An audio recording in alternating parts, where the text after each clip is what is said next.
மங்கையராய் பிறப்பதற்கே நல்ல மாதவம் செய்திட வேண்டும்.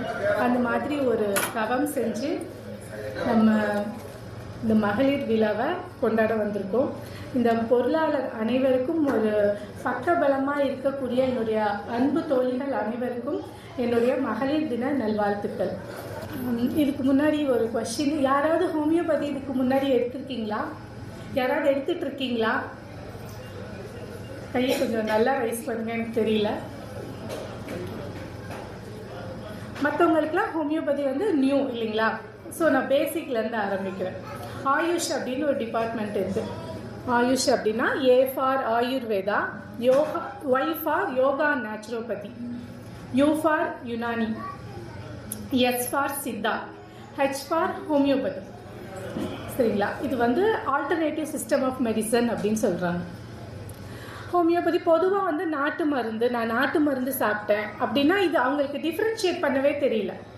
இது ஹோமியோபதியா, இது சித்தாவா, அவங்க படித்தவங்களா படிக்காதவங்களா அந்த மாதிரி தெரியாமல் பொதுவாக நாட்டு மருந்து அப்படின்னு சொல்லிடுறாங்க. அப்படி தானே? ஹோமியோபதி அப்படின்ற படிப்பு 5.5 வருஷ படிப்பு, BHMS, bachelor of homeopathic medicine and surgery. சரிங்களா? அது 5.5 வருஷம். நாங்கள் படிக்கிற சப்ஜெக்ட் எல்லாமே MBBS டாக்டர் படிக்கக்கூடிய அதே சப்ஜெக்ட் தான். Anatomy, physiology, biochemistry, social and preventive medicine, surgery, obstetric and gynaecology, medicine எல்லாமே படிக்கிறோம். அவங்களுக்கும் எங்களுக்கும் வேறுபடுற ஒரே புக்கு என்னன்னு பார்த்தோன்னா ஃபார்மகாலஜின்னு அவங்க படிப்பாங்க. நாங்கள் மெட்ரியா மெடிக்கா அப்படின்ற வேறு புக் எங்களோட மெடிசன்ஸ் படிக்கிறோம். 4.5 வருஷம் 1.5 வருஷம் கம்பல்சரியாக CRRI போஸ்டிங், என்னென்னா 1 வருஷம் இன்டர்ன்ஷிப் பண்ணணும். நாங்கள் இதெல்லாம் முடிச்சதுக்கப்புறம் MD இருக்குது எங்களுக்கு. அதோட ஹையர் ஸ்டடீஸ் பார்த்தோன்னா PhD. இந்த மாதிரி ஹோமியோபதி டாக்டர்கிட்ட போனீங்கன்னா உங்களுக்கு இருக்க வேண்டிய degree BHMS, otherwise MD, otherwise PhD. இதுக்கு முன்னாடி DHMS இருந்தது. இந்த ரெகுலரைஸ் பண்ணாமல் இருக்கும்போது அவங்களுமே இப்போ எக்ஸாம் எழுதி BHMS மாறிட்டாங்க. ஏன் ஹோமியோபதி எடுக்கணும், எதுக்காக இந்த மகளிர் தினத்தில் நம்ம ஹோமியோபதி பற்றி பேசுகிறோம்? யாருக்காவது ஏதாவது ஐடியா இருக்குங்களா? நிறைய பேர் ஹோமியோபதி எடுத்திருக்கேன்னு சொல்லுங்க, உங்களோட எக்ஸ்பீரியன்ஸ் சொல்லுங்களா?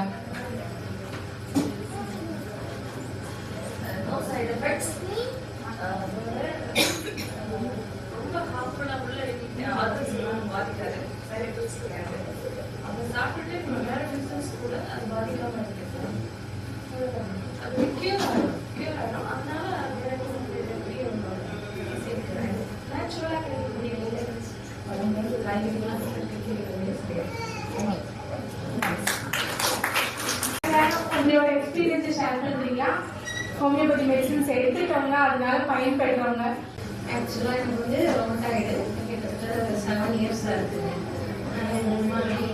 நிறையா மெடிசின்ஸ் எடுத்துட்டு நான் அலோபதி தான் சூஸ் பண்ணி அலோபதியில் தான் போயிருந்தேன். நிறைய சைட் எஃபெக்ட் இருந்ததுனால இப்போ ஹோமியோவுக்கு மாறியிருக்கேன். ஹோமியோவில் நல்ல ஓரளவுக்கு நல்லாவே முடிக்கிறதுனால நல்லா பேக் பண்ணி ஓரளவு ஓட்ட முடியுது.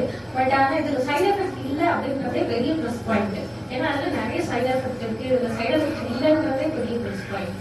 ஓகே, என்னால் சமாளிக்கக்கூடிய அளவுக்கு இருக்கு, அதனால எனக்கு ஓகே. தேங்க்யூ.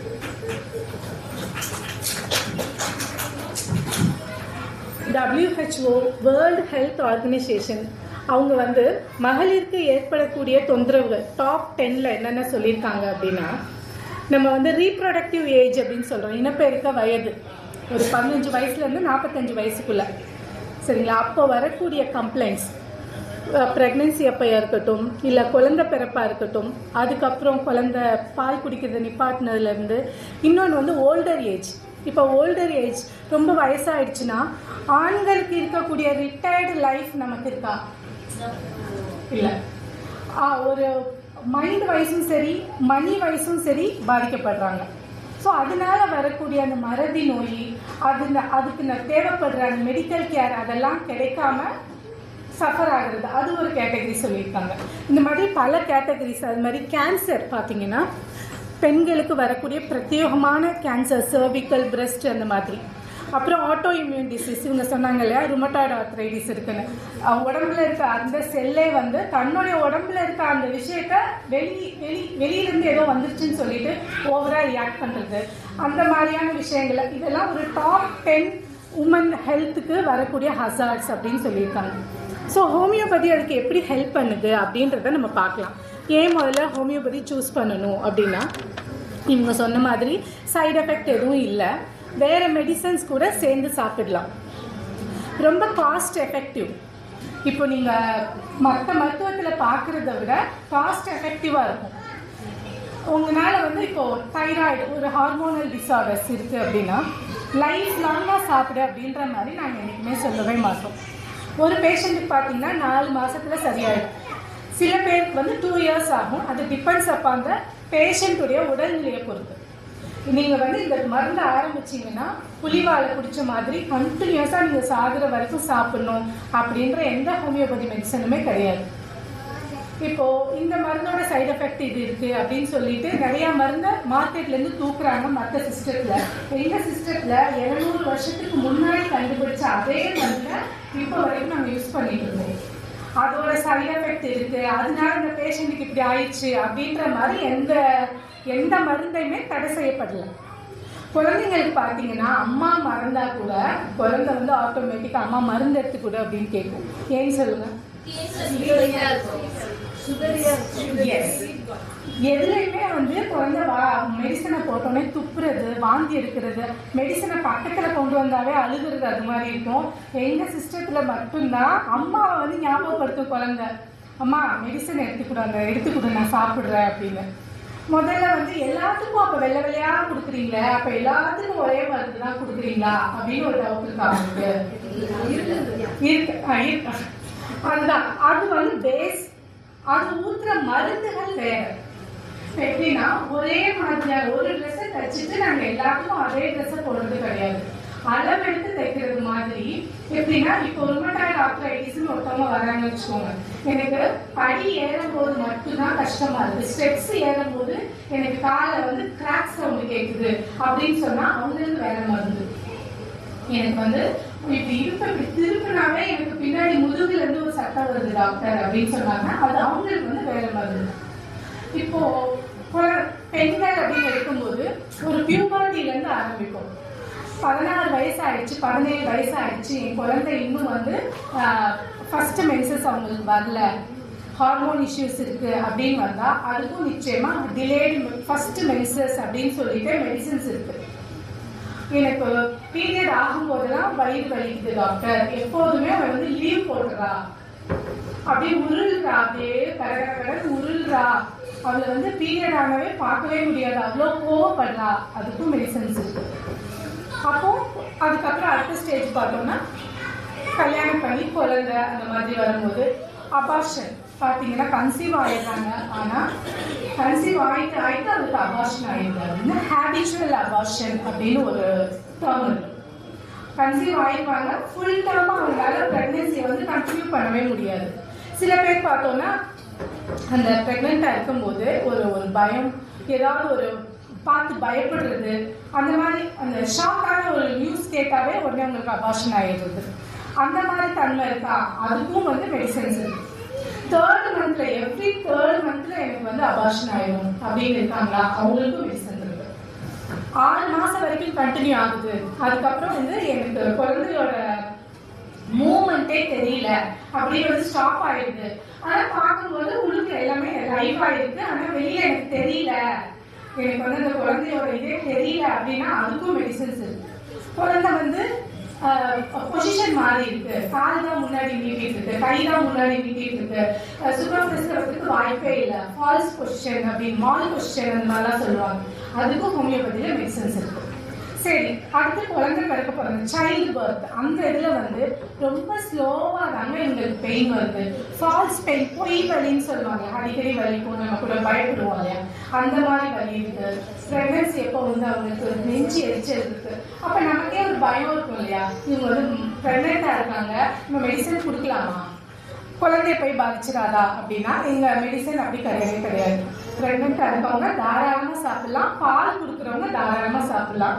குழந்தைங்களுக்கு பிறந்த குழந்தைக்கு ஒரு கம்ப்ளைண்ட் இருக்கு, எப்படி கொடுக்கறது அப்படின்னா அம்மாவை சாப்பிட சொல்லுவோம் அந்த மெடிசனை, பால் மூலமா குழந்தைக்கு போய் சேர்க்கணும் அப்படின்னு. ப்ரெக்னெண்ட்டாக இருக்கும்போது நிறைய கம்ப்ளைண்ட் இருக்கும். ஸ்கின் எரப்ஷன்ஸ் வரும், கருப்பு கருப்பாக ஆயிரும். அப்புறம் வந்து கால் பிடிச்சி இருக்கிறது, கான்ஸ்டிபேஷன் வர்றது, மார்வலி வர்றது, நெஞ்சு எரிச்சல், காலையில் எழுந்திரிச்சா வாந்தி உமட்டல், இந்த மாதிரி நமக்கு ஒவ்வொரு ஆளுக்கும் ஒவ்வொரு மாதிரி இருக்கும். பார்த்துருக்கீங்கன்னா எல்லாருக்கும் ஒரே பேட்டர்ன் தான். ஒரு 3 குழந்தை இருந்தால் கூட 3 குழந்தைக்கும் தனித்தனியாக சிம்டம்ஸ் இருக்கும்.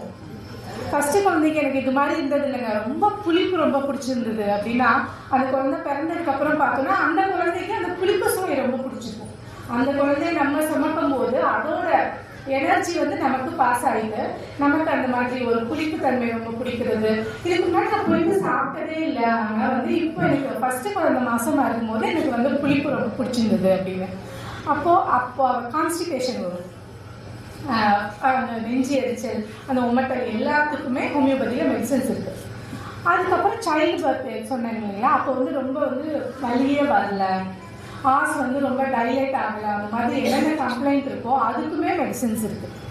குழந்தை பிறந்ததுக்கு அப்புறம் பார்த்தோன்னா அந்த லோக்கியான்னு சொல்லுவாங்க, ஒரு டிஸ்சார்ஜ் வரும் இல்லைங்களா, அது பீரியடை அது ஒரு கலரில் வரும், அது அதிகமாக இருக்குது, ரொம்ப ஸ்மெல் அடிக்குது, அந்த மாதிரி இருக்கா, அதுக்கும் மெடிசன்ஸ் இருக்குது ஹோமியோபதியில். வேற குழந்தை பிறந்ததுக்கு அப்புறம் குழந்தை அம்மா கிட்ட மட்டும் பால் குடிக்க மாட்டேங்குது அப்படின்னு சொல்லுவாங்க. அப்போ அந்த டேஸ்ட் பண்ணி பார்க்க சொல்லுவோம். அந்த மில்கை பார்த்தோன்னா சில பேருக்கு ரொம்ப உப்பு கறிக்கிற மாதிரி இருக்கும்.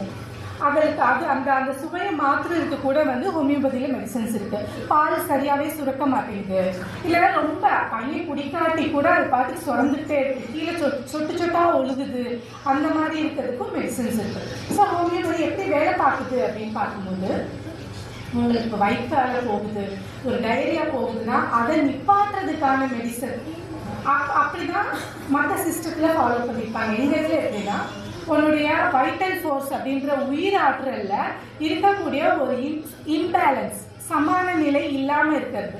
ஸோ உங்களோட இம்யூன் சிஸ்டத்தை வந்து பூஸ்ட் பண்ணணும்னா அதுவே அதை வந்து சரி பண்ணிக்கும், உடம்பை சரி பண்ணிக்கும். ஸோ அந்த இம்யூன் சிஸ்டத்தை பூஸ்ட் பண்ணி கொடுக்கறது தான் ஹோமியோபதி மெடிசன்ஸ். சரிங்களா? அதுக்கப்புறம் குழந்தையெல்லாம் பிறந்துருச்சு. ஸோ குழந்தைய பால் நிப்பாட்டணும் அப்படின்னா, என் பையன் வந்து நைட்டு ஃபுல்லாக எனக்கு தூங்க விட மாட்டேங்கிறான், 1.5 வயசாச்சு, இப்பயும் வந்து நைட்டு வந்து முழிச்சு என்னை வந்து பால் குடிக்கணும்னு சொல்லிட்டே இருக்கான், வாய் வச்சாதான் தூங்குறான் அப்படின்றதா, அதுக்கும் மெடிசன்ஸ் இருக்கு. ஸோ நீங்கள் வந்து எந்த இதுலேயுமே நீங்கள் வந்து மெடிசன் யூஸ் பண்ண முடியும். ப்ரெக்னெண்ட்டாக இருக்கும்போது, குழந்தை பிறந்திருக்க டைமில், பிறந்த குழந்தைக்கு அப்படின்னாலும் ஒரு நாக்கு கறியில் வைக்க சொல்லுவோம், இல்லை சொட்டு மருந்தாக வைக்க சொல்லுவோம். வாயில் பால் குடிக்கிறவங்களா இருந்தால் அம்மாவை சாப்பிட சொல்லி அந்த குழந்தைக்கு பால் மூலமாக மெடிசன் போகும். அந்த மாதிரி ஒவ்வொரு ஸ்டேஜ்லையுமே மெனோபாஸ், அதுக்கப்புறம் மெனோபாஸ் அதில் வரக்கூடிய அந்த ஹார்மோனல் இம்பேலன்ஸ், நம்மளுடைய போன் எல்லாம் இப்போ இருக்கிற மாதிரியே நமக்கு ஏஜ் ஆகிற மாதிரி போன்ஸுக்கும் அந்த அடர்த்தியெல்லாம் குறைஞ்சி இப்படிதான் நடந்து போய் கீழே விழுந்தேன், பார்த்தா எனக்கு வந்து கால் ஃப்ராக்சர் ஆயிடுச்சுன்னு சொல்லிட்டு 2 மாதம் ஹாஸ்பிட்டலில் இருந்தேன் அப்படிலாம் சொல்லுவாங்க. ஸோ அந்த போனோட டென்சிட்டி குறைய நமக்கு வந்து அந்த ஸ்டெபிலிட்டியே இருக்காது. அதுக்கான மெடிசன்ஸ் லைஃப் லாங்க வந்து கால்சியம் எடு அப்படின்னா, இப்போ யாருக்கு தேவைப்படுதோ அவங்க மட்டும் சப்ளிமெண்ட் எடுத்தா போதும் அப்படின்றது தான் எங்களோட கான்செப்ட். உங்களுக்கு ஃப்ரெண்டு வந்து 45 வயசுல வந்து சப்ளிமெண்ட் எடுக்கிறா, எனக்கும் 45 வயசு ஆயிடுச்சு, நானும் எடுக்கட்டுமானா நோ. உங்க கால்சியம் லெவல் பாருங்க, கம்மியா இருந்தா மட்டும் சாப்பிடுங்க. எனக்கு லெவல்லாம் கரெக்டாக தான் இருக்கு, ஆனால் வந்து எனக்கு தொந்தரவுகள் இருக்கு, ஏறும்போது படியேற முடியல, மூட்டு வலிக்குது, அந்த மாதிரி இருந்துச்சுன்னா அதுக்கான என்னென்ன சிம்டம் நீங்கள் சொல்றீங்களோ அந்த சிம்டத்தை எல்லாம் கவர் பண்ணுற சிங்கிள் மெடிசன் அதுதான் கொடுப்போம். என்ன ஃபார்ம்ல இருக்கும் அப்படின்னா, முதல்ல ஏற்கனவே சொன்ன மாதிரி சின்னதா பால்ஸ் இருக்கும்னா அது மட்டும் இல்லாம தண்ணியில கலந்து குடிக்கிற மாதிரி டேப்லெட் ஃபார்ம்ல சார் சொன்ன மாதிரி க்ரீம் எல்லாமே வந்துருச்சு. டானிக்கு, க்ரீமு, லோஷன் எல்லாமே இருக்கு ஹோமியோபதியில். அந்த இயர்ஸ் அட்வான்ஸ் ஆக எல்லாமே அட்வான்ஸ்மெண்ட் வந்துட்டே இருக்கு. சில பேர் வந்தோடனே என்ன சொல்லுவாங்க, மேடம் நேற்று கூட வந்தவங்க என்ன சொன்னாங்க, எனக்கு டயபெட்டிஸ் இருக்கு, நீங்கள் வந்து அந்த சுகர் பில் கொடுத்தீங்கன்னா என்னோட டயபெட்டிஸ் வந்து அதிகமாகிடுமா? டயபெட்டிஸை கூட்டுற அளவுக்கு அதில் சுகர் லெவல் இருக்காது. ஈவன் தோ அவங்க அதில் கன்சர்ன் பண்ணுறதுனால நான் அந்த ஃபார்மேட்டில் கொடுக்கல அப்படின்னு சொல்லிட்டு லிக்விடாக கொடுக்குறேன். லிக்விடாக கொடுக்கும்போது என்ன அட்வான்டேஜ் அப்படின்னு பார்த்தோம்னா, வேலைக்கு போகிறவங்க அப்படின்னா அந்த லிக்விடை நல்லா குலுக்கிட்டு ஒரு மூடி மருந்தை அந்த வாட்டர் கேனில் ஊற்றிட்டு தண்ணி எப்பெல்லாம் தவிக்குதோ அதை குடிச்சுக்கோங்க அப்படின்னு சொல்லுவோம். அவங்களுக்கு ரொம்ப ரொம்ப கன்வீனியண்டா இருக்கு இதெல்லாம். பில்ஸ் போட மறந்துடுவாங்க, கையில எடுத்துட்டு போகணும். வாட்டர் கேன்னா தண்ணி அதுல ஊத்திக்கும் போது அதை வந்து நம்ம எப்படியா கன்சியூம் பண்ணுவோம் இல்லையா, அதனால அப்படியே மெடிசன் உள்ள போய் அவங்களுக்கு ஈஸியா இருக்கும். ஸோ ஃபார்மேட் எல்லாமே மாறிடுச்சு. நீங்க வந்து எனக்கு வந்து சக்கரை இருக்கு, இது வந்து சக்கரை அதிகம் பண்ணிடுமா, அந்த மாதிரிலாம் எதுவுமே யோசிக்க தேவையில்லை. ஸோ ஹோமியோபதி அந்த சிஸ்டம் வந்து எப்படி ஆரம்பிச்சது அப்படின்னா, இதை வந்து கண்டுபிடிச்சவர் வந்து ஒரு அலோபதி மருத்துவர், எம்பிபிஎஸ் எம்பி முடிச்ச ஒரு டாக்டர், ஜெர்மன்ல பிராக்டிஸ் பண்ணிட்டு இருக்காரு. நம்ம நிறைய பேருக்கு மருந்து தரோம், திரும்ப திரும்ப வந்துகிட்டே இருக்காங்க அப்படின்னா திரும்ப வராம பெர்மனண்டா கியூர் பண்றதுக்கு என்ன பண்ணணும் அப்படின்னு யோசிக்கிறாரு.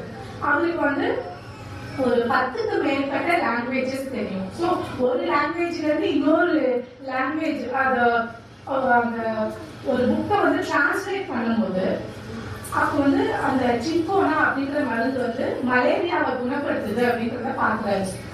ஸோ மலேரியாவை குணப்படுத்துனா இதுக்குள்ள இது என்ன ஃபார்ம் வந்து அதை குணப்படுத்துது பார்க்கலாம் அப்படின்னு சொல்லிட்டு அந்த மெடிசனோட டிங்சர் அப்படின்னு சொல்லக்கூடிய கஷாயம் அதை குடிக்கிறாரு.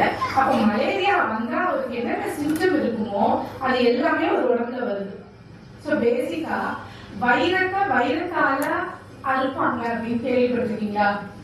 அதேதான் கான்செப்ட். இப்போ வெங்காயம் உரிக்கும் போது எனக்கு மூக்குல தண்ணியெல்லாம் இது தண்ணி வருது, அதே வெங்காயத்துல இருந்து செஞ்ச ஐஎஃப்சி மெடிசன் தான் உங்களுக்கு கொடுப்போம். அப்போ கண்ணு மாதிரியே இருக்கும் ஒரு செடி. அந்த செடியை வந்து பாத்தீங்கன்னா கண்ணுக்கு மேல கண்டிப்பா கண்ணுல தண்ணி வர்றது, கூழ வர்றது அந்த மாதிரி இருக்கும். ஸோ இது வந்து தாவரங்கள், விலங்குகள், மெட்டல், மினரல் இந்த மாதிரி நிறைய சோர்ஸ்ல இருந்து ஹோமியோபதி மெடிசன் தயாரிக்கப்படுது. அதோட தயாரிக்கிற முறையில தான் வந்து மற்ற ஆயுஷ்ல இருந்து வித்தியாசப்படுது. பொட்டனைசேஷன் அப்படின்னு சொல்லுவாங்க. இது வந்து திரவ பொருளா இருந்தா அரைக்கிறது, இல்ல ஒரு திரவமா இருந்தா அதுக்கு வேற மாதிரி ப்ராசஸ். அதுலதான் வந்து அந்த டைல்யூட் பண்றது அப்படின்னு சொல்லிட்டு. ஸோ அந்த மெடிசன் வந்து நானோ பார்ட்டிகல், உங்களுக்கு இன்ஜினியர்ஸோட வைஃப் அப்படிங்கும் போது அந்த அளவுக்கு உங்களுக்கு ஐடியா இருக்கும் தெரியுங்களா? நானோ பார்ட்டிகல்னா கண்ணுக்கே புலப்படாத ஒரு பார்ட்டிகல். அதெல்லாம் ஹோமியோபதி மெடிசன்ஸை ஐஐடி அதுல எல்லாம் எடுத்து இப்போ வந்து நமக்கு ப்ரூஃப் எல்லாம் காமிச்சிருக்காங்க. இந்த மெடிசன்லாம் வந்து எப்படி நானோ பார்ட்டிகலா வேலை பார்க்குது அப்படின்ற மாதிரி. ஸோ ஹோமியோபதி வந்து சேஃப், ஒன்று வந்து ரொம்ப எக்கனாமிக்கல், எல்லா மெடிசனோட சேர்ந்து சாப்பிடலாம். இப்போ ரொம்ப வருஷம் நான் வந்து டயபெட்டிஸ் இருக்கு, ஹைப்பர் டென்ஷன் இருக்கு, தைராய்டு மெடிசன் சாப்பிட்டுட்டு இருக்கேன். நான் எப்படி திடீர்னு ஹோமியோபதிக்குள்ள போறது அப்படின்னா, ஏற்கனவே சாப்பிட்டுட்டு இருக்கீங்க, இதை வந்து எப்பயாவது விட சொல்லியிருக்காங்களா? போக போக உங்களோட டோஸை அதிகப்படுத்திட்டு தான் இருப்பாங்க. ஸோ நீங்க வந்து இன்டகிரேட்டடா ஃபர்ஸ்ட் சாப்பிட்டு பார்க்கும்போது ஒரு கொஞ்ச நாளே உங்களுக்கு டிஃபரன்ஸ் தெரிய ஆரம்பிக்கும், ஒரு மாதிரி இல்லை அப்படின்றது. ஸோ ஆட்டோமேட்டிக்கா அவங்களே வந்து அவங்களோட மெடிசன் பவரை கம்மி பண்ணுவாங்க. 200ல சாப்பிட்டு இருக்காங்க, நீங்க 100 mg சாப்பிடுங்க அந்த மாதிரி சொல்லுவாங்க. அதர்வைஸ் வந்து வீக்லி 4 டைம்ஸ் சாப்பிடுங்க அந்த மாதிரி. இப்போ ஒரு ஹைப்பர் டென்ஷன் டேப்லெட்டா 2 நேரம் போடுறது வந்து ஒரு நேரம் மட்டும் போடுங்க, நல்லா குறைஞ்சிருக்கு அந்த மாதிரி. அப்போ கொஞ்ச நாள் ஆக ஒரு ரெகுலரா உங்களுக்கு அந்த ஸ்டாண்டர்ட் வேல்யூஸ் வந்துருச்சு, உங்களுக்கு எந்த கம்ப்ளைண்ட்டுமே இல்லைன்னா மெடிசன்ஸே நாங்கள் ஸ்டாப் பண்ணிட்டு once in a while 3 months once அந்த மாதிரி எப்படியாவது டெஸ்ட் மட்டும் எடுத்துக்கோங்க அப்படின்னு சொல்லுவோம். ஏன்னா ஒரு பார்த்துட்டே இருக்கும்போது நமக்கு தெரியும் இல்லையா அந்த மாதிரி. வேற என்ன உங்களுக்கு சந்தேகங்கள் என்ன சொல்லுங்க. எப்படி சொல்றா, நான் வந்து ஒரு ஆர்டிஸ்ட், என்னோட ப்ரொஃபஷனல் சொன்னாலும் உங்களுக்கு தெரியாம எனி டைம் வந்து நான் கீழே உட்காந்து வேலை பார்க்குற மாதிரி தான் இருக்கேன். எம்ப்ராய்டிங் பண்ணுறது, பெயிண்டிங் பண்ணுறது. ஆனால் என்னால் வந்து ஒரு 1 year வந்து கீழே சம்பளம் போட்டு உட்கார முடியல. அது என்னால் நானே எவ்வளோ ப்ராக்டிஸ் பண்ணுறேன், 5 to 10 minutes ரொம்ப கஷ்டப்பட்டுதான் உட்காரேன். இது க்யூர் அப்படின்னா இது வரைக்கும் எனக்கு எந்த சிக்கலும் கிடையாது, நான் டேப்லெட்டே எடுத்ததே கிடையாது. ஆனால் இந்த கம்ப்ளீட்டர் 50 வந்து எனக்கு ரொம்ப ப்ராப்ளமாக இருக்குது. வெளியில் போக ரொம்ப சொல்கிறேன், நின்றுடே நீங்கள் எப்போ சொன்னாலும் நான் இருக்கேன், சேரில் உட்காந்து எங்கே போனாலும் எங்கேயாவது சேர் கிடைக்குமா பார்ப்பேன், இல்லைன்னா அது எல்லாத்தையும் நான் அவாய்ட் பண்ணிடுறேன். அது எனக்கு ரொம்ப ப்ராப்ளமாக இருக்குது, என்னால் ஒர்க்கே நல்லா பார்க்க முடியல. இப்போ நம்ம 20sல இருந்த மாதிரியே இப்போ நம்மளால இருக்க முடியுமா? முடியாது. நமக்கு ஏஜ் ஆகுற மாதிரி நம்மளுடைய உடம்புல இருக்க எல்லா பார்ட்டுமே ஏஜ் ஆகுது. ஒண்ணு வந்து கால் மணிக்கு உட்காரும் போது காலுக்கு தேவையான ரத்த ஓட்டம் கம்மியாகுது இல்லைங்களா? இந்த இடத்த வெயிட் பண்ணி உட்காருங்க. ஸோ ஸோ அடிக்கடி பொசிஷன் மாற்றி உட்காந்துக்கோங்க. ஃபர்ஸ்ட் உட்காரவே முடியலன்றது வேற விஷயம். உங்களுக்கு உட்கார முடியுது, ஆனா 5 to 10 minutes அது வந்து இந்த ஏஜுக்கான ரொம்ப நார்மலான ஒரு விஷயம் தான். கால் பொசிஷன் மட்டும் மாற்றிக்கிட்டு இப்படி டர்ன் பண்ணி இருக்குல்ல, ஸோ அதனால அந்த இடத்துல வந்து ரத்த ஓட்டம் கம்மியாகும் போது அந்த விசுவ பிடிச்ச மாதிரி இருக்கு. ஸோ அது பொசிஷன் மட்டும் அப்பப்போ மாற்றி உட்காந்துக்கோங்க. மற்றபடி உட்காரவே முடியல என்னால அப்படின்னா அதுக்கு கண்டிப்பா மெடிசன் எடுத்துக்கலாம். சரியா? நம்மளோட மைண்ட் வைஸும் சரி, பிசிக்கலாவும் சரி, ஒரு 10 வருஷத்துக்கு ஒரு தடவையும் நம்ம கிட்ட நிறைய மாற்றம் இருக்கும். அதை வந்து அக்செப்ட் பண்ணிக்கணும். ஃபர்ஸ்ட் ஆஃப் ஆல் நமக்கு ஏஜ் ஆயிடுச்சு. ஸோ மாடரேஷன்ல எல்லாத்தையும் பண்ணுங்க. ஒண்ணுமே பண்ண மாட்டேன் இல்ல ரொம்ப எக்ஸ்ட்ரீமா பண்ணுவேன் அப்படின்னு இல்லாம ரெகுலரா ஒரே விஷயத்த, இப்போ வந்து உனக்கு ஏஜ் ஆயிடுச்சு நீ இதை பண்ணாத அப்படின்னா நீங்க பண்ணாம இருக்கிறதுக்கு தேவையில்லை. நான் இதை பண்ணா எனக்கு வலிக்குது அப்படின்னு தோணா மட்டும் அவாய்ட் பண்ணா போதும். மற்றவங்களுக்கு அப்படி இருக்கிறதுக்காக உங்களுக்கும் அதே மாதிரி இருக்கணும்னு அவசியம் இல்லை. சரிங்களா? போது ஒரு ஃப்ராக்சர் ஆயிடுச்சுன்னு வச்சுக்கோங்க, மூவே பண்ணாதீங்கன்னு சொல்லிடுவாங்க. ஃப்ராக்சர் எல்லாம் சரியானதுக்கு அப்புறம் அதுக்கு என்ன வேலைன்றதே அந்த இடம் மறந்துடும், ஸ்டிஃப் ஆயிடும். நாங்க என்ன சொல்லுவோம், ஃப்ராக்சர் ஆயிடுச்சு ரெஸ்ட் எடுக்க சொல்லியிருக்காங்க, ஃபுல்லா வந்து உங்களுக்கு போட்டு வச்சிருக்காங்க, அதை ஃபுல்லா கட்டி கட்டியிருக்காங்க.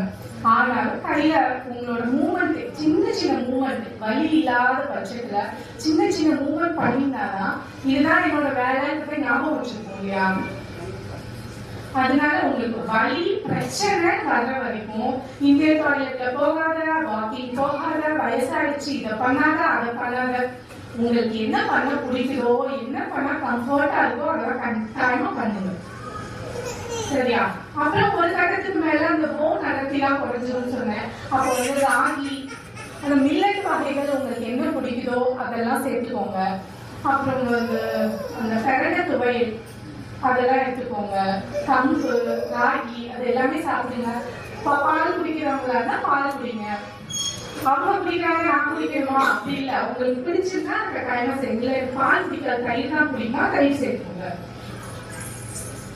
ரெகுலரா ஒரு வாக்கிங் இல்ல ஒரு யோகா ஏதாவது ஒரு ஃபார்மேட்ல வாரத்துல ஒரு 5 நாள், ஒரு நாள் விட்டு ஒரு நாள் உங்களுக்கு ஒரு டைம் வச்சுட்டு. எல்லாருக்குமே வேலை இருக்கும். நம்ம 3 மணிக்கு எந்திரிச்சாலும் நைட்டு 10 மணி வரைக்கும் வேலை இருக்கும். 6 மணிக்கு எந்திரிச்சாலும் வேலை இருக்கும். வேலை இருக்கிறது தான். உங்களுக்கான டயத்தை நீங்க தான் ஒதுக்கணும். ரெகுலரா ஒரு டைம் வச்சுக்கோங்க. நான் வந்து காலையிலயோ சாயந்தரமோ எனக்கான டைத்தை வந்து நான் அதை யூட்டிலைஸ் பண்ணிக்குவேன். யோகா போங்க, ஜிம்முக்கு போனாதான் வந்து எனக்கு தோணாகுதுன்னு நினைச்சீங்கன்னா ஜிம்முக்கு போங்க. கட்டாயமா உங்க உடம்ப பார்த்துக்கோங்க. இது மட்டும்தான் பண்ணணுமா, யோகா மட்டும்தான் பண்ணணும்? ஒரு 2 நாள் யோகா பண்றீங்க அப்படின்னா ஒரு 2 நாள் வாக்கிங் போங்க. இன்னொரு நாள் வந்து சைக்கிளிங், ஸ்விம்மிங், எதெல்லாம் உங்களுக்கு பிடிக்குதோ எல்லாமே பண்ணுங்க. அதுக்கு அவர் செலவு பண்றதெல்லாம் ஒரு செலவாவே கிடையாது. இது வந்து உங்க ஹெல்த்துக்கான இன்வெஸ்ட்மெண்ட். சரியா? எல்லாத்தையும் சேர்த்து வச்சுட்டு கடைசியில கொண்டு போய் எங்க கொடுக்க கூடாது, ஹாஸ்பிட்டலுக்கு கொடுக்க கூடாது. சோ அதுக்கு வந்து எதுக்காக நம்ம இவ்வளவு உழைக்கிறோம், இல்ல உழைக்கிறோம் பத்தி சப்போர்ட் பண்றோம். இந்த உடம்பு வந்து அதுதான் மையம் இல்லையா? அதை வந்து நல்லா வச்சுக்கிட்டு குண்டா இருக்காங்க ஒல்லியா இருக்காங்கன்றதெல்லாம் மேட்டர் இல்லை. அவங்க வந்து பிளெக்சிபிளா இருக்காங்களா, அவங்களால நான் டேட்டோட ஒல்லியா இருக்க பொண்ணா இருக்கும், 35 வயசுல எனக்கு வந்து கால் வலிக்குது நான் வரமாட்டேன் அப்படின்னு சொன்னா அது ஹெல்த்தியா இருக்கிறதுக்கு அடையாளமா? இல்ல. ஸோ ஃபிளெக்சிபிலிட்டி வேற.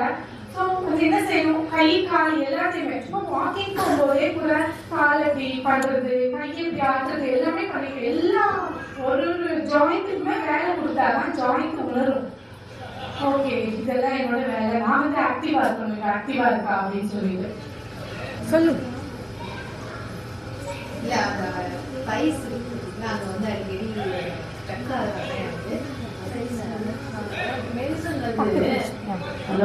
மெடிசன் வந்து நீங்க ரிப்போர்ட்டை பார்த்துட்டு கொடுப்பீங்களா இல்ல நம்ம சொல்ற சஜஷன் வச்சு கொடுப்பீங்களா மேம்?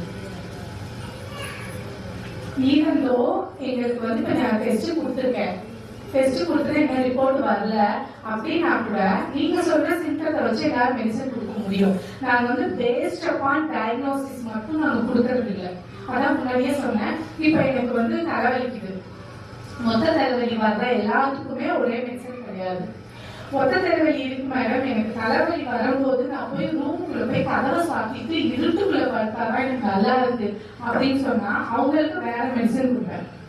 எனக்கு தலைவலி வரும்போது நல்ல ஒரு ரிப்போர்ட் எடுத்து தலையை டைட்டா கட்டிக்கிட்டாதான் கொஞ்சமாவது அந்த பல்சேஷன் கம்மியாகிற மாதிரி இருக்கு எனக்கு அப்படின்னு சொன்னா அவங்களுக்கு வேற மாதிரி.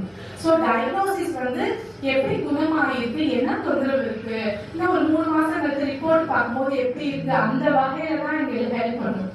மற்றபடி டயக்னோசிஸை பேஸ் பண்ணி நாங்கள் மெடிசன் தரது இல்லை.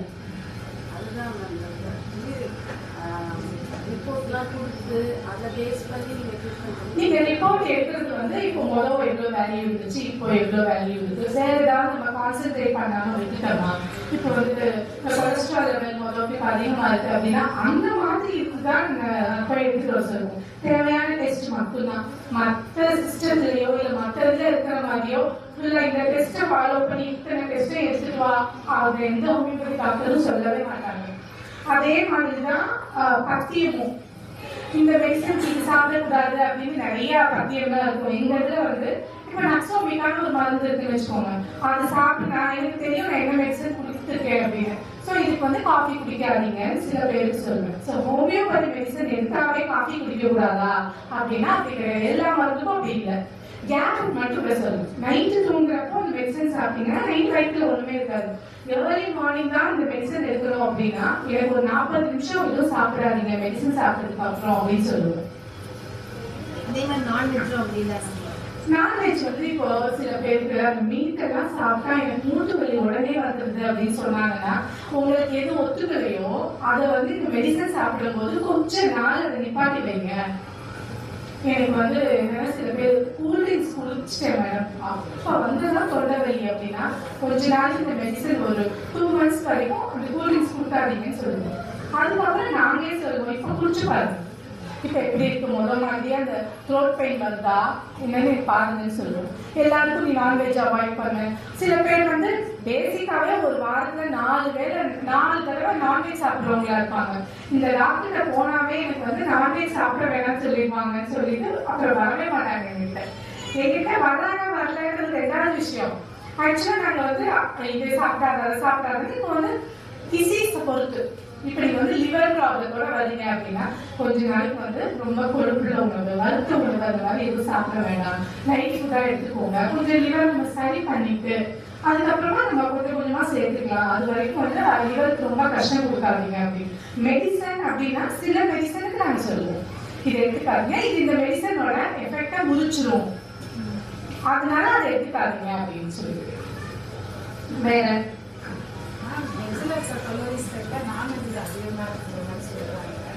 நான் இந்த ட்ரீட்மெண்ட்டுக்கு போனப்ப எனக்கு டாக்டர் தான் சொன்னாங்க, நீங்க பியூர் வெஜிடேரியன் இருக்கிறதுனால உங்களுக்கு மற்ற நான்வெஜ் எடுத்துக்கோங்க. எனக்கு சாப்பிட பிடிக்கல, அதுக்கு பதிலாக கீ வேணா ஆட் பண்ணிக்கோங்க, டெய்லி கொஞ்சம் கீ சாப்பிடுங்க, எனக்கு ஜாயின் பண்ணி சரியாக. ரெண்டாவது இந்த மெனோபாஸ் டேப்லெட் அதிகமாக இருக்குங்கிற மாதிரி சொல்லுவாங்க, அது ரொம்ப கன்ஃபியூஸாக இருக்கு. ரெண்டாவது அவங்க சொன்ன எந்த ஒரு விஷயத்தையும் என்னால் ஃபாலோ பண்ண முடியாது. ரெஸ்ட்லேயே போது நம்மளோட டெய்லி ஆக்டிவிட்டிஸ்லாம் குறையுது. திரும்ப நீங்கள் சொன்ன மாதிரி நான் எப்படி நடக்க ஆரம்பிச்சேன். இப்போ கொஞ்சம் ஒரு 50% குறைஞ்சிருக்கு. வச்சு நான் மட்டும் சொல்லி மூவ்மெண்ட் இல்லாத ஒரு வாழ்க்கை வந்து ரொம்பவே கஷ்டம். நம்ம மூவ் பண்ணிட்டே இருந்தாலும் வாழ்க்கையும் நம்மள மூவ் பண்ணி முன்னாடி கொண்டு போயிட்டே இருக்கும். வெஜ் நான்வெஜ் அப்படிங்கிறது மற்றவங்க சொன்னாங்க அப்படிங்கிறதுக்காக நீங்க இது எடுத்துக்க தேவையில்லை. உங்களுக்கு அது ஈக்குவலான சோர்ஸ் வேற என்ன இருக்கு வெஜிடேரியன் பாருங்க. இவ்வளவு நாள் கழிச்சு புதுசா ஒன்ன ட்ரை பண்ணி அதை வந்து பிடிக்காம சாப்பிட்டு மனசுக்கு ஒரு முக்கியமான ஒரு குவாலிட்டி இருக்கு. இப்ப ரொம்ப அழுக்கான தண்ணி இருக்குன்னு வச்சுக்கோங்க, அதை போய் இவ்வளவு அழுக்கா இருக்கு இதை சாப்பிட்டு கண்டிப்பா த்ரோட் போயிடும் நினைச்சுட்டே நீங்க பண்ணீங்கன்னா அந்த தண்ணிய கிருமியே இல்லாட்டியும் சரி என்ன செய்யும், அடுத்த நாள் வந்து அப்பவே சொன்னேன்ல என் மனசுக்கு அப்பவே பட்டுச்சு அப்படின்னு அதே தண்ணி இருக்குன்னு வச்சுக்கோங்க, இதுல வந்து எதுவுமே இல்லை நல்லா இருக்கு தண்ணி அப்படின்னு சொல்லிட்டு நான் எடுத்து மேல தலையில தெரிச்சு நான் பாட்டு குடிச்சிட்டு வந்துட்டேன்னா அதுல கிருமியே இருந்தாலும் என்ன ஆகாது நமக்கு. மைண்ட் வந்து முக்கியமான ஒரு விஷயம். எனக்கு பிடிக்கவே இல்லை அவங்க சொல்றாங்க நான் சாப்பிடுறேன்னா உங்களுக்கு ஒட்டவே ஒட்டாது சீரியஸாவே. சோ நீங்க சும்மா இப்பதான் கூகுள் வந்து நம்ம போன் யூஸ் பண்ணக்கூடாது அப்படிங்கிற நமக்கு எந்த வகையில யூஸ் ஆகும்னு பார்த்து அதை யூஸ் பண்ணலாம்.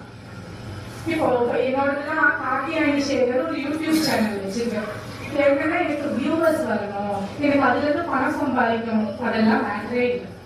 ஆனா ஒரு 4 பேர் பார்த்தாலும் அவங்களுக்கு யூஸ்ஃபுல்லான ஏதோ ஒரு விஷயம் இருந்தா போதும். நான் எல்லா இடத்துலயும் போய் என்னோட யூடியூப் சேனல் பாரு, சப்ஸ்கிரைப் பண்ண, அதெல்லாம் இல்லை. எனக்கு தெரிஞ்ச ஒரு விஷயம் நாளைக்கு எனக்கு மறந்து போயிடும். நான் அதை போட்டு வச்சுன்னா எனக்கு அதை பார்த்து ஒரு 4 பேருக்கு யூஸ்ஃபுல்லா இருக்கும்.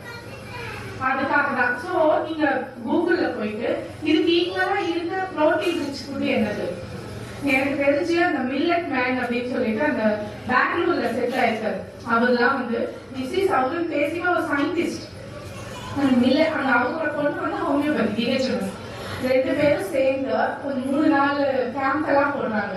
அந்த மில்லட்டை வந்து எப்படி ஸ்லோ குக்கிங் பண்றது அப்படின்னு சொல்லி அதெல்லாம் பண்ணி அதை வந்து தண்ணி ஊற்றி ஊற வச்சிட சொல்லிடுறாங்க, நல்லா நொதிக்க விட சொல்றாங்க.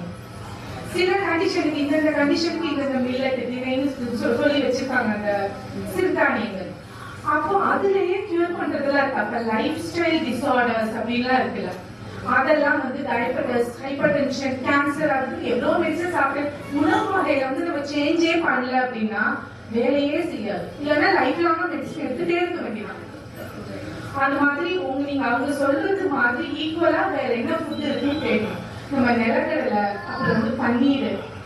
பன்னீர்னா கடையில வாங்குற பன்னீர்னா ரொம்ப வந்து அடல்ட்ரேட்டட்னு சொல்றாங்க. ஸோ வீட்லயே ட்ரை பண்ணலாம் நம்ம பன்னீர் செய்யறதுக்கெல்லாம். ஸோ இதுதான் அதுக்கு ஈக்குவலா என்ன இருக்கு அவங்க சொல்றாங்க. அவங்க ஏஜ்க்கு அவங்களால பண்ண முடியல.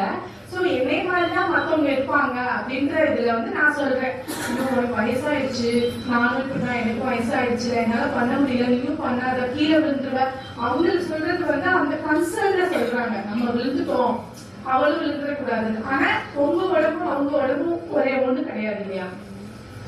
ஸோ என்னால இவ்வளவு தூரம் என்னால ஒரு 2 கிலோமீட்டர் நடக்க முடியும். 2வது கிலோமீட்டருக்கு மேலதான் மூச்சு வாங்குது அப்படின்னா 2 கிலோமீட்டர் வரைக்கும் நடங்க. ஆமா, மாடரேஷன், மீடியம் அப்படின்ற வேர்ட் தான் எங்க போனாலும் சொல்லுவேன். இந்த ஜனவரி 1ல வந்து போய் ஜிம்முக்கு பணம் கட்டுறது, ஒரு 2 நாள் பயங்கர ஃபாஸ்டா போய் ஒர்க் அவுட் பண்ணிட்டு ஐயோ எனக்கு கை வலிக்குது, இனிமே நான் ஜிம் பக்கமே போக மாட்டேன்றது, இதெல்லாம் ஓவரா பண்றது. ஒன்றும் பண்ணாம இருக்கிறது, பண்ண ஓவரா பண்றது. மாடரேஷன் ஒரு வாரத்துல 4-5 நாள், ஒரு நாள் விட்டு ஒரு நாள் ஏதோ ஒரு ஃபார்மேட் ஆஃப் எக்ஸசைஸ். வீட்டுல இருக்கீங்க, யோகா இருக்கு, மெடிடேஷன், யோகா மெடிடேஷன் கம்பைன் பண்ணி காலையில யோகா பண்றீங்கன்னா ஒரு 10 நிமிஷம் ஈவினிங் வந்து ஒரு மெடிடேஷன். அது எல்லாமே மெடிடேஷன் பண்ணா இது நிறைய தாட்ஸ் வரக்கூடாது, அதெல்லாம் எதுவுமே இல்லை. சும்மா கண்ண மூடி உட்காந்து உங்களோட மூச்சு எந்த பக்கம் போகுது, சந்திரகலா, சூரிய கலையம் மாதிரிலாம் சொல்லுவாங்கல்ல, அதுல என்ன பக்கம் போகுது அது ரிலேட்டடா பாருங்க. மூச்சு எப்படி விடுறோம், நம்ம மூச்சு எப்படி விடுறோம் என்னைக்காவது யோசிச்சு பார்த்துக்கோமா? அந்த ப்ராசஸ் ஏதாவது நமக்கு தெரியுமா? அந்த மாதிரி உட்காந்து பாருங்க. வாக்கிங் போங்க, யோகா பண்ணுங்க, சைக்கிள் குடிச்சுக்கா பண்ணுங்க, ஸ்விம்மிங் பிள்ளைங்க போறாங்க, நானும் கூட போறேன், போங்க, கட்டாயமா போங்க. ஸ்விம்மிங்னா வந்து அந்த ஆர்த்ரைட்டிஸ் அவ்வளோ எக்ஸசைஸ் சொல்றாங்க. அந்த தண்ணிக்குள்ள போனா நம்மளோட வெயிட்டே நமக்கு தெரியாது. ஸோ 1 hour தாராளமா பண்ணலாம் அப்படின்ட்டு. இதுக்கு அப்பாற்பட்டு வேற என்ன சேஞ்சஸ் செய்யலாம் அப்படின்னா, ஆயில் அப்படின்னு ஒண்ணு இருக்கு. எவ்வளவு லிட்டர் மாசம் வாங்குவீங்கன்னு சொல்லுங்க. 4 பேர் இருக்க வீட்டுல 5 லிட்டரா? 4 பேர் அவங்க வீட்டுல 5 லிட்டர். உங்க வீட்டுல 2 பேர் இருக்கீங்க, 1 லிட்டர். ஓகே, 3 லிட்டர்ஸ் 4 பேரா? அந்த மாதிரி ஆயில வந்து இது ரொம்ப நல்ல ஆயில், தாவர எண்ணெய், கொலஸ்ட்ரால் இல்லை, அதனால யூஸ் பண்ணலாம். அந்த மாதிரிலாம் எதுவுமே கிடையாது. இப்போ மோடி ஒன்று அறிவிச்சாரு தெரியுமா, லெஸ் ஆயில், 10% லெஸ் ஆயிலா. ஆயில வந்து கம்மியா யூஸ் பண்றதுக்காக ஒரு காம்படிஷன் மாதிரி கண்டினியூஸா எல்லா செலிபிரிட்டியும் சொன்னாங்க. 4 பேர் இருக்கும் ஃபேமிலிக்கு ஒரு மாசத்துக்கு 2 லிட்டர் தான் யூஸ் பண்ண சொல்றாங்க. 2 லிட்டர் வாங்கி வச்சுட்டு இந்த மாசம் ஃபுல்லா நான் இதெல்லாம் யூஸ் பண்ணுவேன் அப்படின்றதுக்கு வாங்க. சரியா? இப்போ வந்து என்ன ரொம்ப காஸ்ட்லியா இருக்கு அப்படின்னா, எல்லாம் செஞ்சு முடிச்சதுக்கு அப்புறம் அது கொஞ்சம் சூடா இருக்கும்ல, அப்பவே மேல கீயை மட்டும் ஊத்திட்டு ஸ்டவ் ஆஃப் பண்ணிடுங்க. கீனா நீ சொல்ல ஊத்தினா அப்படி கை வலு ஒழுங்க அப்படி சொல்லல. ஒரு 2 டேபிள் ஸ்பூன் அந்த மாதிரி. எண்ணெயை குறைக்கணும். ஃபர்ஸ்ட் மில்லட்ஸ் வந்து ரீப்ளேஸ் பண்ணிக்கலாம். ஒரு வாரத்துல ஒரு எத்தனை மீல் சாப்பிடுறோம், ஒரு மத்தியானம் ஒரு 7 நாள் வச்சுக்கோங்க, 7 தடவை வந்து மத்தியானம் மீல் சாப்பிடுறோம்னா அது ஒரு 4 தடவை இல்லை மில்லட் வந்து ரீப்ளேஸ் பண்ணிக்கலாம். ஏதாவது ஒரு மில்லட் சரிங்க. மில்லட் வந்து சும்மா கஞ்சி அதுல வந்து நிறைய ஜீனியை போட்டு அந்த மில்லட்டோட குவாலிட்டியே கெடுக்கிற மாதிரி சாப்பிடக்கூடாது. அது வந்து லைட்டா உப்பு மட்டும் போட்டு வேக வச்சுன்னா 2 விசில் விட்டீங்கன்னா நல்லா வெந்துடும். அதுக்கப்புறம் மோர் தயிர் ஏதாவது ஆட் பண்ணி குடிச்சுக்கலாம். இல்ல இட்லி ஊற வைக்கும் போது 4க்கு 1 போடுவோமா, அதுக்கு வந்து நான் ஒரு 3 உலக்கு, ஒரு 2 உலக்கு அரிசி, ஒரு 2 உலக்கு மில்லட், ஏதாவது ஒரு மில்லட் போட்டு மில்லட் இட்லி, மில்லட் தோசை. அப்புறம் அந்த சட்னியே வந்து ரெகுலரா அரைக்கிற அதே சட்னி இல்லாம நான் சொன்ன மாதிரி அந்த பெரடை துவையல், கருவேப்பிலை துவையல், புதினா, கொத்தமல்லி, கீரை தான் சாப்பிடணும், கீரை எங்களுக்கு கிடைக்கல, வரல, எனக்கு வந்து டைம் இல்லை அப்படின்னா இதுவும் கைண்ட் ஆஃப் கீரை தான் இல்லையா. அந்த மாதிரி அதோட குவாலிட்டிக்குள்ள போற மாதிரி நல்லா எண்ணெயில போட்டு டீப்பா ஃப்ரை பண்ணி அப்படிலாம் நான் சொல்லலை. அந்த ஸ்மெல் போற வரைக்கும் செஞ்சா போதும், வதக்கினா போதும். அப்புறம் தேங்காய் போடுறதும் அதே மாதிரிதான். ஃபுல்லா பொரியலை வந்து ஆஃப் பண்ணிட்டு தேங்காய் தூக்கிட்டு ஆஃப் பண்ணிட்டு அதை ஃபுல்லா நல்லா அதுல இருக்க அந்த கொலஸ்ட்ரால் அந்த இதெல்லாம் வெளியில வர்ற வரைக்கும் வெயிட் பண்ணி நல்லா டீப்பா காயெல்லாம் வந்து அதோடைய சத்தெல்லாம் போற வரைக்கும் வேக வைக்கிறது. குக்கர்ல 2 விசில் விட்டுற வேண்டியது. அந்த மாதிரிலாம் பண்ணக்கூடாது. காய் சாப்பிடும்போது கிரன்ச்சியா இருக்கணும். நீங்க எடுத்துட்டு கல்யாணத்துக்கு வந்து சிங்கப்பூர்ல போயிருந்தோம் ஒரு 5 years இருக்கும். அங்க பார்த்தோம்னா வேகாதான் இருக்கும், எல்லா காயுமே கிரன்ச்சியா தான் இருக்கும். வேக வைக்கவே இல்லை. நீங்க எப்படிதான் சாப்பிடுறாங்கன்னு பார்த்தா எல்லாமே ஆஃப் ஃபுட் தான். அந்த அளவுக்கு போகாட்டி கூட ரொம்ப நேரம் குக் பண்ணி அதோட சத்து அதோட வைட்டமின்ஸ் அதெல்லாம் ஆவியாகி போற வரைக்கும் நம்ம வெயிட் பண்ணக்கூடாது. ஒரு பக்கம் தெரியும் இல்லைங்களா, காய்கறினா முங்குற வரைக்கும் நல்லா 2 டம்ளர் தண்ணியை ஊற்றணும். அப்படிலாம் இல்லை, இல்லை பொடியா நறுக்கிட்டீங்கன்னா சட்டுன்னு வெந்துடும். அந்த மாதிரி கொஞ்சம் கிரன்ச்சியா சாப்பிட்டாதான் அதுல இருக்க நியூட்ரிஷன் வந்து நமக்கு சேரும். வேற என்ன மாற்றங்கள் பண்ணலாம்? ஜங்க் ஃபுட்டு இப்போ இல்லாத இடமும் இல்லாத ஃபுட்டு எதுவுமே இல்லை. ஸோ அதை எப்படி அவாய்ட் பண்ணி ரீப்ளேஸ் பண்ணா நம்ம தான் பார்க்கணும். ஏன்னா நம்ம சொல்லி கொடுக்காது. இப்ப நம்ம போன நோண்டாம தான் நம்ம பிள்ளைங்களும் நோண்டாது இல்லையா. நாங்கதான் இப்ப அப்படிதான் மாறிப்போம். நீ பண்ணாதன்னு சொல்றதுக்கு முன்னாடி ஏதாவது என்னோட போனை பாத்தீங்கன்னா எல்லாமே டாக்டர்ஸ் வேலை, நாங்க வந்து இன்னொரு டாக்டரோட சேர்ந்து புதுசா முடிச்சுட்டு வந்தவங்களுக்கு எல்லாருக்குமே கிளாஸ் எடுக்கிறது ஏதாவது கண்டினியூஸ் வந்து இருந்துட்டு அது எல்லாருமே எப்படி பண்ணிட்டேன் அப்படின்னா, என் பையன் வந்து இப்ப 9th தெரிஞ்சு போறாரு. அவனை ஒரு விஷயம் சொல்றதுக்கு முன்னாடி நான் அதை தெரிஞ்சுக்கணும்னு சொல்லிட்டு அவன் வரதுக்குள்ள இந்த வேலையில கிளாஸஸ் எல்லாத்தையுமே முடிச்சுட்டு அடுத்து கால் வந்துச்சுன்னா பேஷண்ட் மட்டும்தான் நான் வந்துருங்க, எத்தனை மணிக்கு வந்துருங்க, 6 o'clock வந்துருங்க, இவ்வளவுதான். ஏன்னா நம்ம ஃபர்ஸ்ட் தெரிஞ்சுக்கணும். அது மாதிரி என் பையனை வச்சுட்டே நான் வந்து ஃபாஸ்ட் ஃபுட் ஆர்டர் பண்றேன் அப்படின்னா அவன் நாளைக்கு நான் சொன்னா கேட்பானா? இது நம்ம இருக்கிற வரைக்கும் சொல்லுவோம். அதுக்கப்புறம் அடுத்த தலைமுறைகள் வந்து பார்த்துப்பாங்கன்னு வச்சுக்கோங்க. இருக்கிற வரைக்கும் இது வேணாங்க, ரொம்ப சுகரு, இதனால ஒரு பெனிஃபிட்டும் இல்லை, இது பதில் இதை சாப்பிடு. இல்ல நீ இதை சாப்பிட்டியா, அதுக்கு பதிலா நீ இதை ஹெல்த்தியானதை இன்னைக்கு நீங்க சாப்பிடுற, நீ சாப்பிட குடிச்சிச்சுன்னு சொல்லிட்டு நூடுல்ஸ் கேட்டா செஞ்சு கொடுத்துட்டேன். அதே நூடுல்ஸ்ல நான் வந்து பீன்ஸ் கேரட் போட்டு எனக்கு ஏன் பழக்கத்துக்கு நான் என்ன பண்ணணுமோ நான் அதை பண்றேன். நூடுல்ஸ் கம்மியா செஞ்சுட்டு இதெல்லாம் நிறைய போட்டுருவேன். ஸோ இப்போ வந்து இப்போ இருக்கிற பிள்ளைங்களுக்கு மற்ற எல்லா பிள்ளைங்களும் சாப்பிடுறாங்க, நம்ம சாப்பிட முடியலன்னு ஒரு ஏக்கமும் இருக்கும். ஸோ அதையும் வந்து நம்ம காம்பன்சேட் பண்ணி தான் அவங்களும் வேற வழி இல்லை. வேற என்ன மாற்றம் சொல்லலாம்? யூஸ் பண்ணாங்க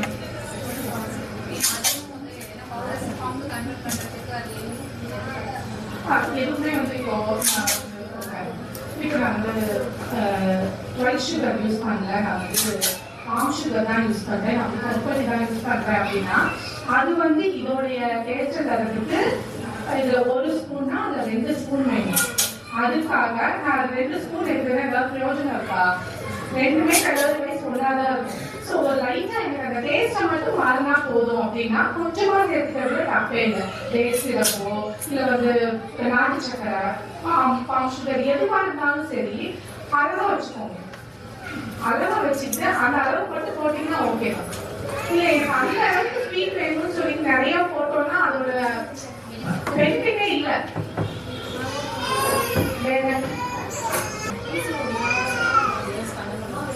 ஓகே, பிசிஓடி இப்போ வந்து ஒரு எனக்கு பொண்ணுக்கு வந்து 3 மாசத்துல கல்யாணம். எனக்கு வந்து பொண்ணு பிசிஓடிக்கு வந்து சரி பண்ணி கொடுங்க, இது மாதிரி தான் பேஷண்ட் வருவாங்க. அந்த பொண்ணுக்கு இர்ரெகுலர் பீரியட் இருக்கும் 3 வருஷமா. அப்போ அவங்களுக்கு யோசனையே இருக்காது, வந்தப்ப பார்த்துக்கலாம் அப்படின்ட்டு. ஸோ பிசிஓடி இருக்கு, கன்சீவ் ஆகல, அன்ப்ரொடக்டிவ் செக்ஸ் 1 வருஷம், கல்யாணம் மேபி ஒரு 1.5 வருஷம் வச்சுக்கோங்க. அன்ப்ரொடக்டிவ் செக்ஸ் வச்சு அவங்களுக்கு வந்து ஒரு தடவை கூட தள்ளி போகல, இந்த பிரெக்னன்சி இது இல்லை அப்படின்னாவே நம்ம அடுத்தடுத்த டெஸ்ட் என்ன இருக்கு, தைராய்டு இருக்கா, அவங்களுக்கு பிசிஓஸ் இருக்கா, என்ன பிரச்சனை இருக்கு, இல்லை ஸ்பெர்ம் கவுண்ட்ல ஏதாவது பிரச்சனை இருக்கா, மொபிலிட்டியில ஏதாவது பிரச்சனை இருக்கா, அந்த மாதிரி பார்க்கணும். ஸோ பிசிஓஸ் தான் பிரச்சனை அப்படின்னா ஃபர்ஸ்ட் வெயிட் லாஸ் பண்ண சொல்லுவாங்க. ஸோ அதோட அசோசியேட்டட் சிம்டம் என்னது, இர்ரெகுலரா பீரியட் இருக்கு, எனக்கு அந்த இடத்துல முடி வருது, பிம்பிள் வருது, அந்த இடத்துல கருப்பாலாம் வருது அப்படின்னு. ஸோ இந்த பிசிஓஸை வந்து ஃபர்ஸ்டே கண்டுபிடிச்சு அதை ரெகுலரா பீரியட் வர அட்லீஸ்ட் ஒரு வருஷத்துக்கு ஒரு 8 to 9 பீரியட் வந்துட்டா கூட ஈஸியா கன்சீவ் ஆயிடலாம். இல்ல எனக்கு வருஷத்துக்கே வந்து 4 பீரியட் 3 பீரியட் தான் வருது அப்படின்னா கொஞ்சம் கஷ்டம். ஸோ ஃபர்ஸ்டே வந்து நம்ம இந்த கம்ப்ளைண்ட் இருக்கு, 1 வருஷம் வந்து நாங்கள் ஒன்னாதான் மேடம் இருந்தோம், எங்களுக்கு எந்த சண்டையும் இல்லை, பிரச்சனை எல்லாம் எதுவும் இல்லை, இந்த மனஸ்தாபம் எதுவுமே இல்லை, நாங்கள் சந்தோஷமா தான் இருந்தோம், ஆனால் கன்சீவ் ஆகலை, பிசிஓஸ் இருக்குன்னு கண்டிப்பா ரிவர்ஸ் பண்ண முடியும் ஹோமியோபதியில். அதோட சேர்ந்து நாங்கள் என்ன சொல்லுவோம்னா கொஞ்சம் வெயிட் அதிகமாக இருக்கிற பட்சத்தில் வெயிட் லாஸ் பண்ணுங்க, இல்லைன்னா வந்து தைராய்டு டெஸ்ட் இருக்கான்னு பார்க்கலாம், இது ஒரு கம்மைதான் இருக்கான்னு பார்க்கலாம் அப்படின்னு சொல்லுவோம். பீரியட் ரெகுலாரிட்டி பண்ணிட்டாலே நமக்கு வந்து ஒரு அந்த இர்ரெகுலர் வந்து ரெகுலரா மாத்திட்டோம் அப்படின்னாவே ஒரு அளவுக்கு வந்து அந்த கன்சீவ் ஆகிற சான்ஸ் வந்து அதிகமா இருக்கு. என்னென்ன சிம்டம்ஸ் வந்துடும், ஏன்னா என்ன நடக்குதுன்னு தெரிய மாட்டேங்குது நம்ம பாடியில. புதுசா ஒரு விஷயத்தை சந்திக்கும் போது பயம் தான், புதுசா ஒரு விஷயத்தை பார்க்கும்போது பயம் தான் வருது.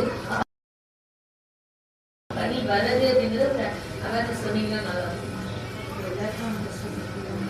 ஓகே, இப்போ மெனோபாஸ் டயத்துல வந்து இது வந்து காமனா இருக்கிறது எல்லாத்துக்கும் இருக்கணும் நீங்க எடுத்துக்காதீங்க. ரொம்ப வந்து ஒரு முகத்துல மட்டும் ஒரு ஹீட் இருக்கிற மாதிரி ஒரு ஃப்ளஷிங் எங்களுக்கு எப்பவுமே நேர்க்காது, ஆனா இப்ப பார்த்தா சுள்ளு முகம் மட்டும் வேர்க்கிற மாதிரி இருக்கும். பீரியட் பார்த்தோம்னா போன மாசம் வரைக்கும் எனக்கு கரெக்டா ஆயிட்டு இருந்துச்சு, இப்ப பார்த்தா வந்து 50 நாள் ஆச்சு வரவே இல்லை, எனக்கு பயமா இருக்கு, நாங்க வந்து குடும்ப கட்டுப்பாடு கூட பண்ணல, அந்த மாதிரி ஒரு இது இருக்கும். அப்புறம் பார்த்தா வெயிட் போடுற மாதிரி, வெயிட் வந்து அதே சாப்பிட்ற அதே ஃபுட்டு அதே எக்ஸசைஸ் தான் நான் பண்றேன், ஆனா வந்து வெயிட் போடுற மாதிரி இருக்கு, அந்த மாதிரி இருக்குது. அப்புறம் வந்து ஒரு பலகீனமா இருக்கு, அதெல்லாம் முடி போட்டுட்டு தேவையில்லாம ரொம்ப எனக்கு சோர்வா இருக்க மாதிரி இருக்கு, பலகீனமா நான் இருக்கேன், அந்த மாதிரி நடக்க முடியல, கை கால் வலிக்கிற மாதிரி இருக்கு. ஒவ்வொருத்தவங்க சிம்டம்ஸ் வேரி ஆகும். அந்த மென்சஸ் வர்றதுல கொஞ்சம் இர்ரெகுலாரிட்டி ஃபர்ஸ்ட் ஸ்டார்ட் ஆகும். ஸோ உங்களுடைய சிம்டத்துக்கு தகுந்த மாதிரி எனக்கு மெனோபாஸோட வேற என்ன சிம்டம் அசோசியேட்டடா இருக்கு அப்படின்றத பார்த்து தான் அந்த மெடிசன் தருவோம். ஹாய் மேம், இது சத்யா. இப்போ ஃபேமிலி பிளானிங் பண்ணிட்டாங்கன்னா அவங்க ரொம்ப டயர்டாக ஃபீல் பண்ணுறாங்க. ஆனால் இப்போ நான் பண்ணியிருக்கேன், ஆனால் நான் இப்போ பண்ணுறதுக்கு முன்னாடி இருந்த ஹெல்த்துக்கும் இதுக்கும் நல்ல டிஃப்ரென்ஸ் தெரியுது. அம்மாவும் பண்ணியிருக்காங்க, ஆனால் அவங்க இன்னும் ஆக்டிவாக இருக்காங்க. இப்போ அது எல்லாரும் மற்றவங்க ஃப்ரெண்ட்ஸ் எல்லாம் கேட்டால் சொல்கிறாங்க, ஃபேமிலி பிளானிங் பண்ணிட்டாலே டயர்டாகிடுவாங்க, வீக் ஆகிடும் பாடி அப்படின்றாங்க. ஆனால் அம்மா வந்து நல்லா ஸ்ட்ரென்த்தாக இருக்காங்க, நான் அதையும் பார்க்குறேன். இப்போ எனக்கு பழைய உடம்பு வேணும், எனக்கு அந்த ஸ்ட்ரென்த் வேணும்னா நான் இப்படி மெடிசன் எடுக்கணுமா இல்லை வேற ஏதாவது சேஞ்ச் பண்ணணுமா? சில பேருக்கு வந்து பிரெக்னன்சியை வந்து இது பண்றதுக்காக காம்பர்ட்டி போடுவாங்க, இல்லை ரிப்பீட்டட் அபார்ஷன் ஆயிருக்கும். ஸோ அதோட ஹிஸ்டரி எங்களுக்கு சொல்லும் போது அபார்ஷன் ஆனதுலேருந்து எனக்கு கம்ப்ளைண்ட் இருக்கு அப்படின்னு சொன்னாங்கன்னா அதுக்கான மெடிசன்ஸ் கொடுப்போம். இப்போ வந்து இப்போ எனக்கு ஃபேமிலி பிளானிங் பண்ணிட்டாங்க, அந்த சர்ஜரி பண்ணதுலேருந்து ப்ராப்ளம் இருக்கு அப்படின்னா அது வந்து எக்ஸாக்டா எனக்கு 10 வருஷமா ஆச்சு பண்ணி எனக்கு இந்த கம்ப்ளைண்ட் ஆரம்பிச்சு ஒரு 8 வருஷம் ஆச்சு அப்படின்னா தான் நம்ம கன்சிடர் பண்ணலாம். இல்லைன்னா அது பண்ணதுலேருந்து பிரச்சனையே இல்லைங்க, இப்பதான் அப்படி உணர்வேன்னா ஏஜ் ஃபேக்டர், உங்க உடம்புல ஏதாவது டிஃபிஷியன்சி ஏதாவது வைட்டமின்ஸ் இல்ல மைக்ரோ மேக்ரோ நியூட்ரியன்ஸ் ஏதாவது டிஃபிஷியன்சி இருக்கலாம், அதை வந்து சரி பண்றதுக்கு பார்க்கலாம். ஃபுட்லயே சரி பண்ண முடியும்னா சரி பண்ணலாம், இல்ல மெடிசனோட சேர்த்து அதையும் சேர்த்து போது ரிசல்ட் ஈஸியா இருக்கும். ஸோ அதான் சொல்றேன், எல்லா அபார்ஷன் ஆனவங்களுக்கும் அந்த கம்ப்ளைண்ட் இருக்கணும்னு இல்லை, ஃபேமிலி பிளானிங் பண்ண எல்லாருக்குமே அந்த தொந்தரவு இருக்கணும் அப்படின்ற அவசியம் இல்லை. அப்பெல்லாம் நல்லாவே இருந்தேன்னா இப்போ வந்து ஹெல்த்தை வந்து நீங்க நான் சொன்ன மாதிரி மில்லட்ஸ் அந்த மாதிரி சேர்த்துக்கலாம், ராகி அதெல்லாம். அப்புறம் வந்து முருங்கைக்கீரை, இதெல்லாம் நான் இன்னொரு மீட்டிங்லேயே பேசினேன். அந்த வெள்ளைக்காரை வந்து முருங்கான்னு எல்லாத்துலேயும் போட்டு பேக்கெட்லாம் வாங்குற அளவுக்கு போயிட்டா நம்ம வீட்டில் வந்து நம்ம சட்டம் கூட வந்துருக்கேன். முருங்கைக்கீரையா அது கிடைக்குது, கம்பளி பூச்சி வரும், அதெல்லாம் நாங்கள் மரத்தை வெட்டிட்டோம் அப்படின்னா அவ்வளோ வேல்யூ இருக்கு, அவ்வளோ பெனிஃபிட்ஸ் இருக்கு. அந்த முருங்கை இலை, கீரை, கண்டு, இந்த ஃபாரின் கண்ட்ரீஸ்ல நீங்க வந்து வாங்கி போய் அந்த கண்டு இருக்குல்ல, முருங்கை கீரை போடும், அதுல எல்லாம் சூப் வைப்பாங்களா. ஸோ அவ்வளோ பெனிஃபிட்ஸ் இருக்கு. அந்த வாரத்தில் ஒரு 2-3 நாள் யூஸ் பண்ணுங்க. ஆல் கைண்ட் ஆஃப் எல்லா கீரையிலையுமே நிறைய சத்துக்கள் இருக்கு. ஸோ எந்த கீரை கிடைச்சாலும் கட்டாயமா வந்து ரொம்ப ஓவர் குக் பண்ணி அதோட வேல்யூஸ், நியூட்ரிஷன் வேல்யூஸ் எடுத்துறாங்க. சும்மா ஒரு 5 நிமிஷம் விட்டாவே வெந்துடும் கீரை. Okay, thank you so much. Thank you for giving me this opportunity. Thank you.